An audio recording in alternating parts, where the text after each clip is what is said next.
Bonjour à toutes et à tous et bienvenue sur Psy Boulot, le podcast qui éclaire les coulisses du boulot. Vous êtes-vous déjà demandé pourquoi certaines situations de travail vous laissent perplexe, voire même échappent à toute logique? Et si les raisons étaient multiples et complexes? Avec Psy Boulot, pas de pensée magique, pas de recette unique. Je vous propose plutôt d'explorer le monde professionnel avec un regard qui allie psychologie, sociologie et même un soupçon de philosophie. Je suis Marie-Claire Valentini, dirigeante et DRH, et ce podcast est né de mon envie de partager avec vous ma quête de compréhension des comportements humains et des dynamiques en entreprise. Rejoignez-moi à chaque épisode où ensemble, nous appréhenderons les défis du monde du travail. Bonjour à toutes et à tous et bienvenue dans ce nouvel épisode de Psy Boulot, le podcast qui éclaire les coulisses du boulot. Aujourd'hui, je reçois Marion Simonet, avocate en droit social du cabinet Epilogue, pour un épisode où nous allons décortiquer ensemble ce qui se joue en cas de conflit dans les relations de travail ou même de contentieux prud'homal. Bonjour Marion. Bonjour. Alors avant de démarrer, est-ce que tu veux bien te présenter ?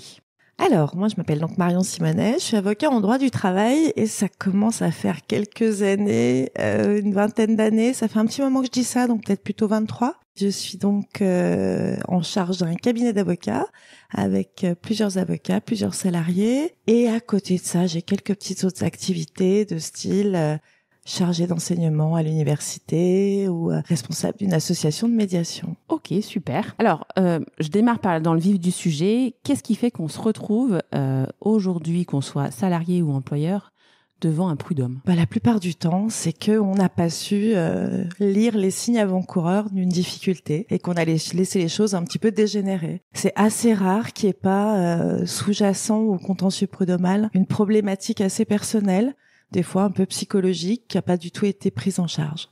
Ok. Justement, tu parlais un peu de psycho. Finalement, pourquoi les gens ils saisissent cette juridiction ? Je te pose cette question parce qu'en fait, finalement, quelles sont les motivations psychologiques qui poussent les gens vers le contentieux ? Parce qu'évidemment, il y a la question de la règle de droit qui souvent est discutée, qui est remise en question, on n'est pas d'accord. Mais qu'est-ce qui se passe ? Qu'est-ce qui se passe pour les salariés ou pour les employeurs ? Je veux bien que tu nous dises du coup comment ça se passe, qu'est-ce que tu as le plus comme cas ? Je crois que tu défends et les salariés et les employeurs. Oui, absolument. Et alors du coup, c'est une question pour laquelle c'est plus facile de répondre du côté du salarié parce qu'une entreprise, c'est fait de plein de personnes et du coup, ça peut être fait de plein d'enjeux différents. Quand on se place du côté du salarié, on saisit beaucoup plus facilement quelle est la problématique qui a été à l'origine du conflit. Donc du coup, je pense que c'est plus simple de répondre côté salarié. Et du coup, j'ai carrément zappé la question.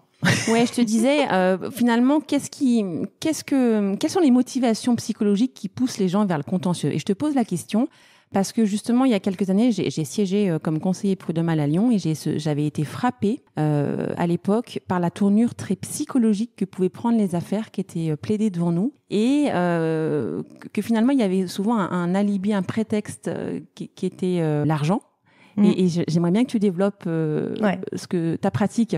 C'est vrai que c'est rarement l'argent qui est la motivation. Ça peut arriver, par exemple, pour un exemple très simple, quelqu'un à qui on n'a pas levé sa clause de non-concurrence, on lui doit de l'argent, et il se dit, tiens, je vais aller récupérer l'argent qu'on me doit. Là, il y a peu d'autres enjeux, il y a peu d'autres choses qui se jouent. Mais la plupart du temps, c'est une phrase qui revient souvent du côté des salariés. Ils vont dire, c'est pas une question d'argent, c'est une question de principe. Voilà. Et sous le principe, en réalité, c'est plus, j'ai des comptes à régler avec l'entreprise et ces comptes, ils sont pas forcément d'ordre financier.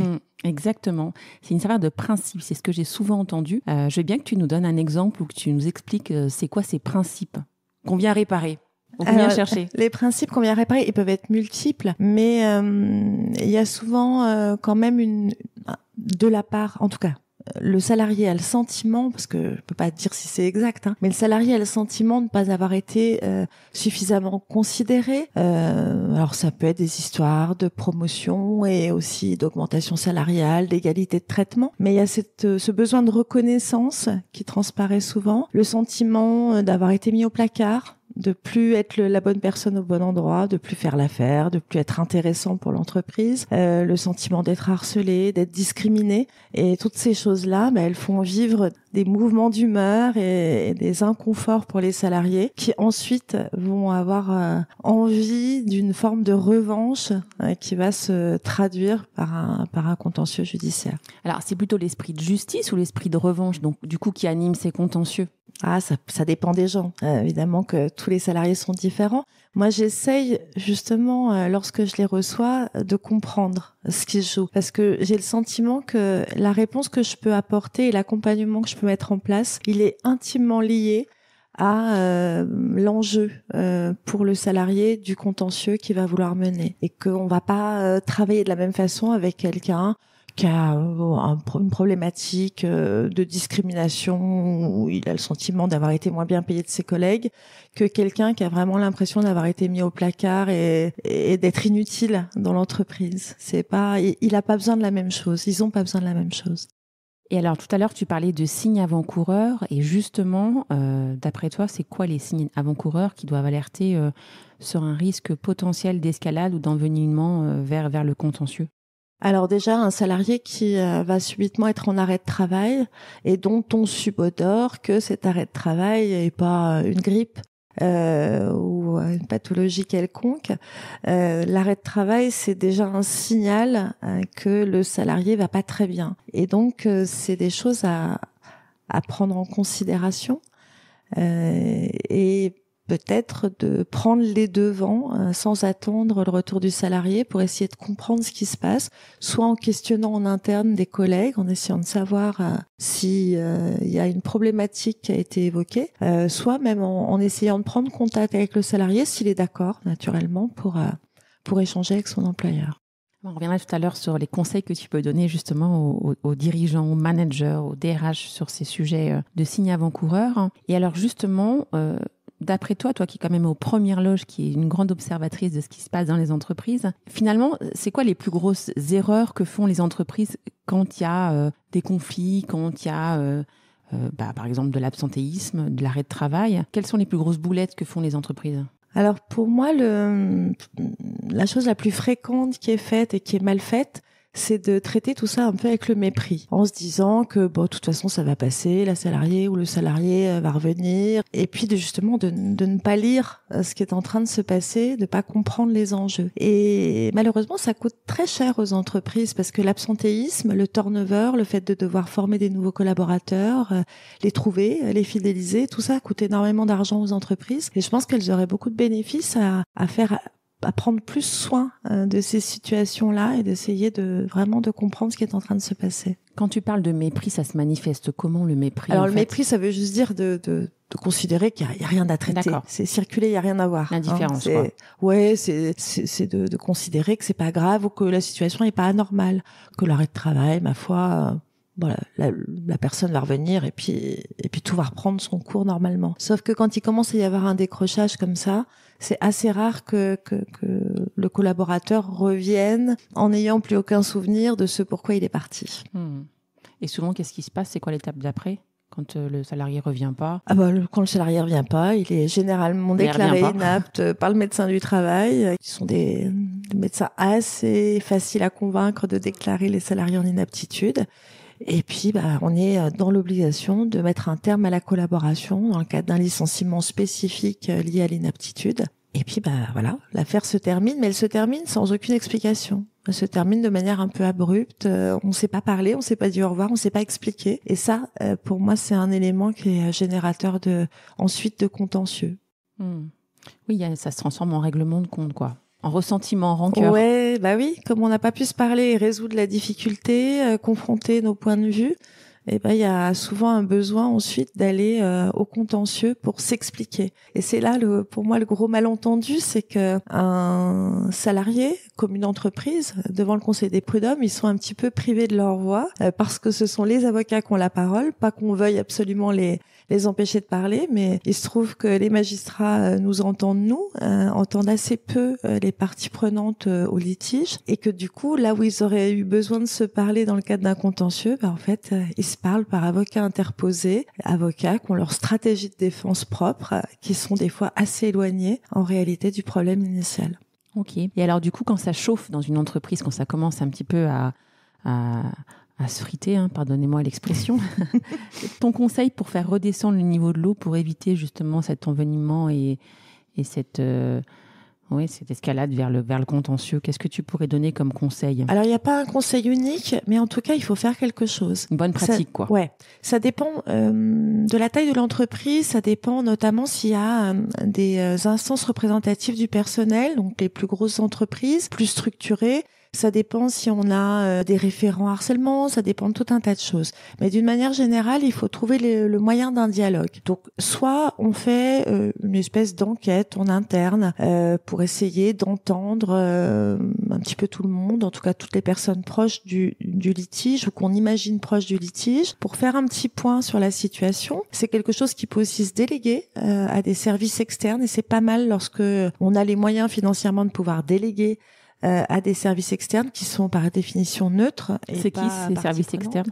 Alors, il y a plein de sociétés de conseil qui travaillent sur ces thématiques, soit de prévention, soit en curatif, qui interviennent sur des enquêtes, harcèlement ou autres, pour faire un point de la situation. Les avocats le font, ça aussi? Alors ça peut arriver que les avocats le fassent, ils peuvent le faire des fois en back-office, c'est-à-dire préparer avec l'employeur des questionnaires, réfléchir avec eux aux questions à poser.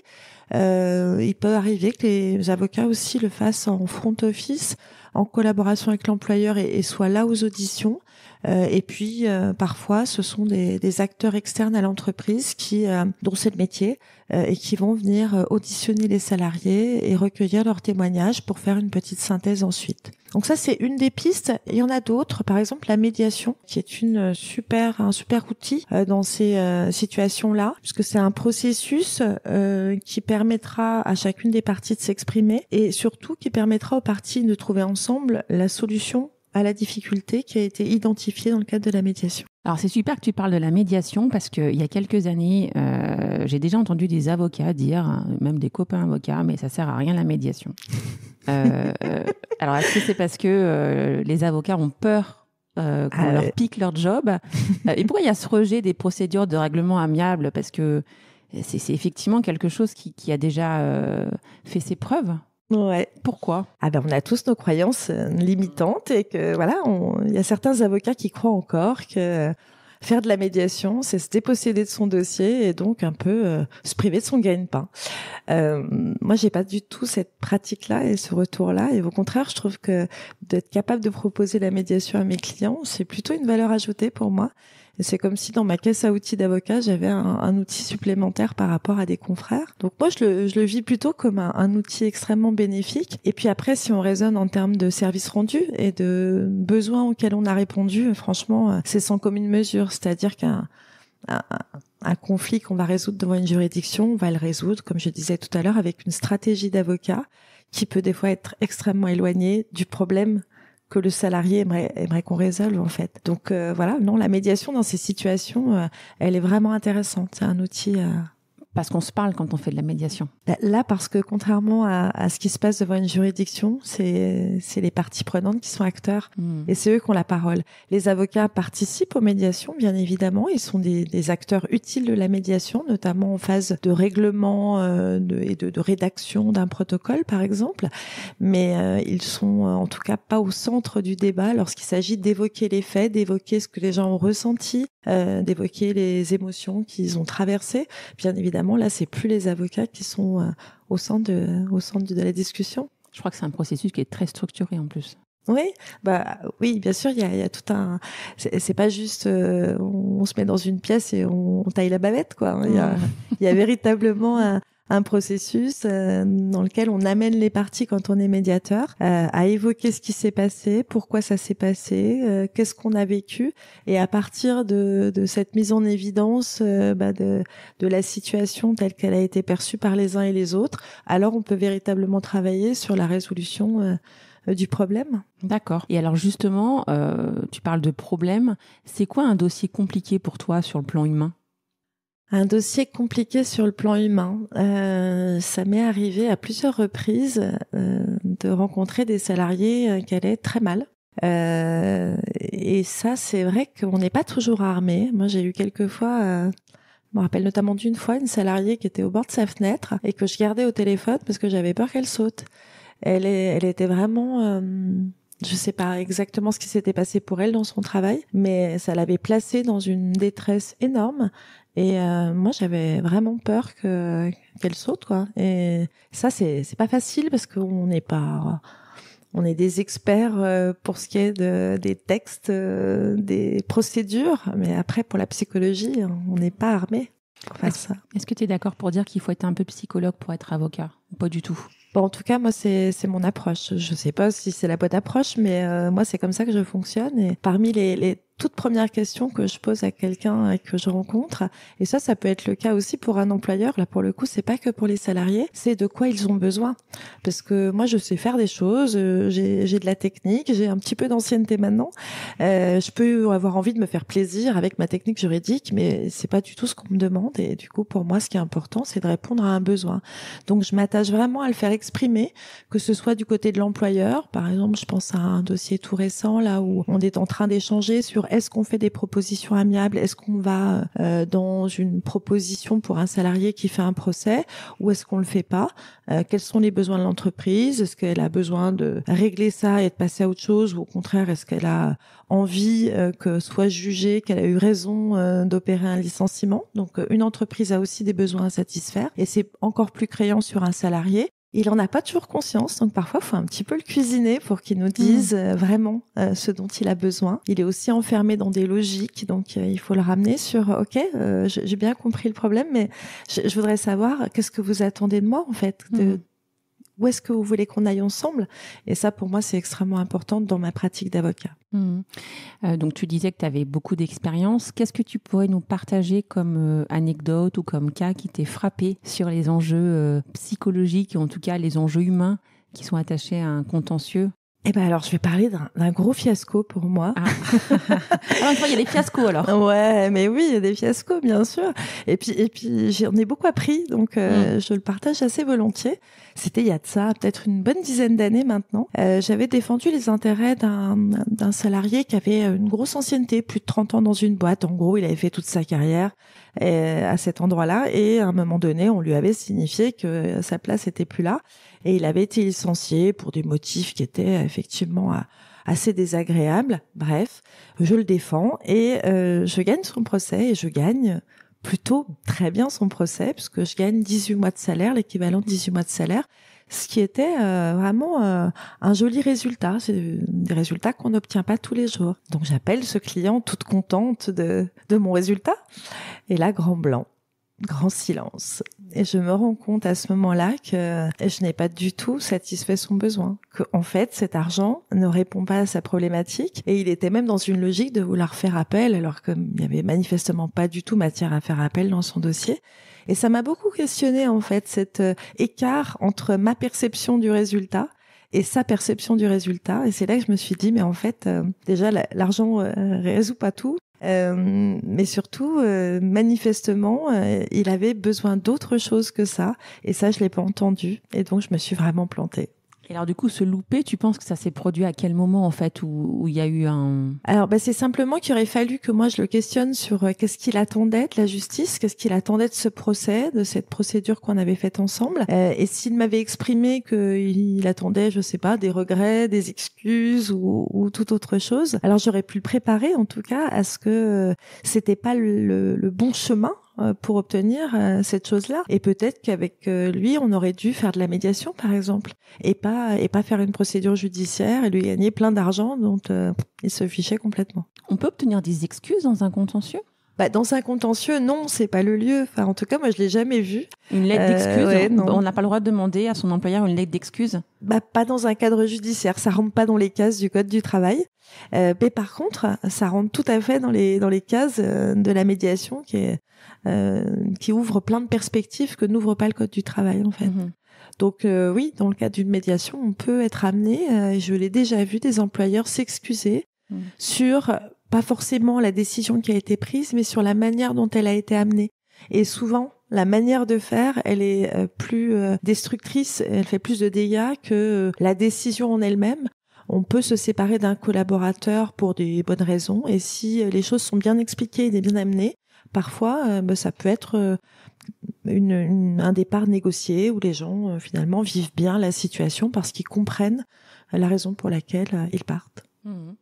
À ton avis, quels sont peut-être à l'inverse les facteurs, je ne sais pas si on peut réussir un contentieux, mais c'est un peu difficile, mais finalement, qu'est-ce qu'on peut tirer comme enseignement de ton expérience pour que ça se passe pas trop mal, et peut-être même, j'irai plus loin, quelles actions préventives et concrètes on peut avoir une entreprise, un DRH, un manager, un dirigeant, pour éviter que ça parte en cacahuète. Pour moi, il faut être à l'écoute de ce qui se passe mal, savoir lire les signes avant-coureurs, les signaux faibles de tension au travail, qui peuvent être des fois des toutes petites choses au départ, des gens qui se disent plus bonjour, des gens qui mangent plus ensemble alors qu'ils mangeaient ensemble. Enfin, on sent qu'il y a des tensions qui commencent à se nouer. Donc déjà pas dans le déni. Pas dans le déni, au contraire, d'être observateur de tout ça. Et puis ensuite d'être acteur du lien au travail et d'amener les gens à exprimer pourquoi ça va pas et essayer de chercher avec eux des solutions pour que ça aille mieux. Ça peut des fois passer par de la formation, du coaching. Des fois, c'est une histoire de réorganisation de bureau parce qu'il y a deux personnes qui ont plus envie d'être dans... Ouais, ça peut être des choses très simples. Bien sûr, ouais. L'organisation physique des bureaux est très importante. Ouais. Voilà, ou des fois la répartition des tâches entre personnes qui vont à un moment donné considérer que c'est toujours la même qui bosse, c'est toujours la même qui fait rien. Ces choses-là, si on les entend pas, on les traite pas. Et si on les traite pas, à un moment donné, elles vont revenir sous la forme d'un gros problème, alors qu'au départ, c'était une petite chose à régler. Donc voilà, être à l'écoute, mettre en place des process et être acteur dans les propositions à faire pour essayer de pas laisser se cristalliser les choses. Et à quel moment il entre en scène l'avocat dans tout ça ? L'avocat, il entre en scène quand on l'appelle. Ça, c'est vrai. C'est assez rare que de lui-même, il vienne faire du porte-à-porte pour savoir si on a besoin de lui. Donc l'avocat, il entre en scène et c'est souvent un peu dommage, un peu tard, un peu quand il y a le feu. Trop tard, d'accord.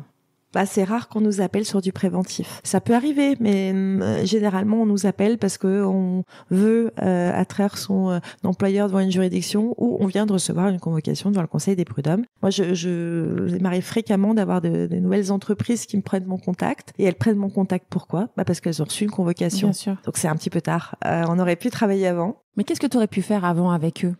Déjà, en général, s'ils ont une convocation, c'est qu'il y a eu une rupture d'un contrat de travail. Ouais. C'est quand même le cas le plus commun. Et donc, ça veut dire que dans le cadre de la rupture du contrat de travail, ils ont estimé qu'ils n'avaient pas besoin d'un avocat pour se séparer d'un collaborateur. Et c'est parfois une erreur. Alors, c'est sûr qu'un avocat, c'est des frais. Il y a des honoraires à payer, on va pas se mentir. Mais ça coûte globalement beaucoup moins cher de faire du préventif que de faire du curatif. Donc, se faire accompagner en amont sur on aimerait se séparer de quelqu'un pour tout un tas de raisons qui peuvent être parfaitement légitimes et quel est le bon chemin pour y arriver ?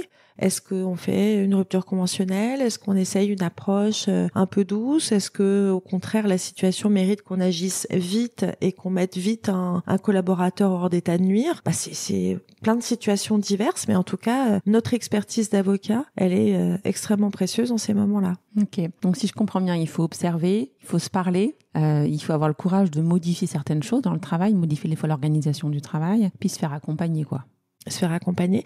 Puis il y a un truc dont j'ai pas parlé tout à l'heure, ça m'est pas venu, mais faire régulièrement des entretiens. Oui. On n'est pas obligé tous les ans de faire des entretiens annuels. Il y a beaucoup d'entreprises un petit peu importantes qui sont structurées, qui le font parce que ça fait partie de leur process. Les petites entreprises gagnent aussi à faire, à se donner ce point de rendez-vous, à sacraliser un moment pour se parler, parce que ça peut être l'occasion justement de dire un peu ce qu'on a sur le cœur et puis de faire avancer les choses positivement.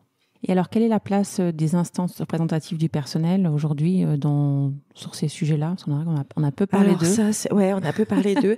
Je peux pas en parler d'une manière univoque parce qu'en fait, c'est extrêmement variable. Il y a des entreprises dans lesquelles le dialogue social est très fluide, très intéressant et très constructif.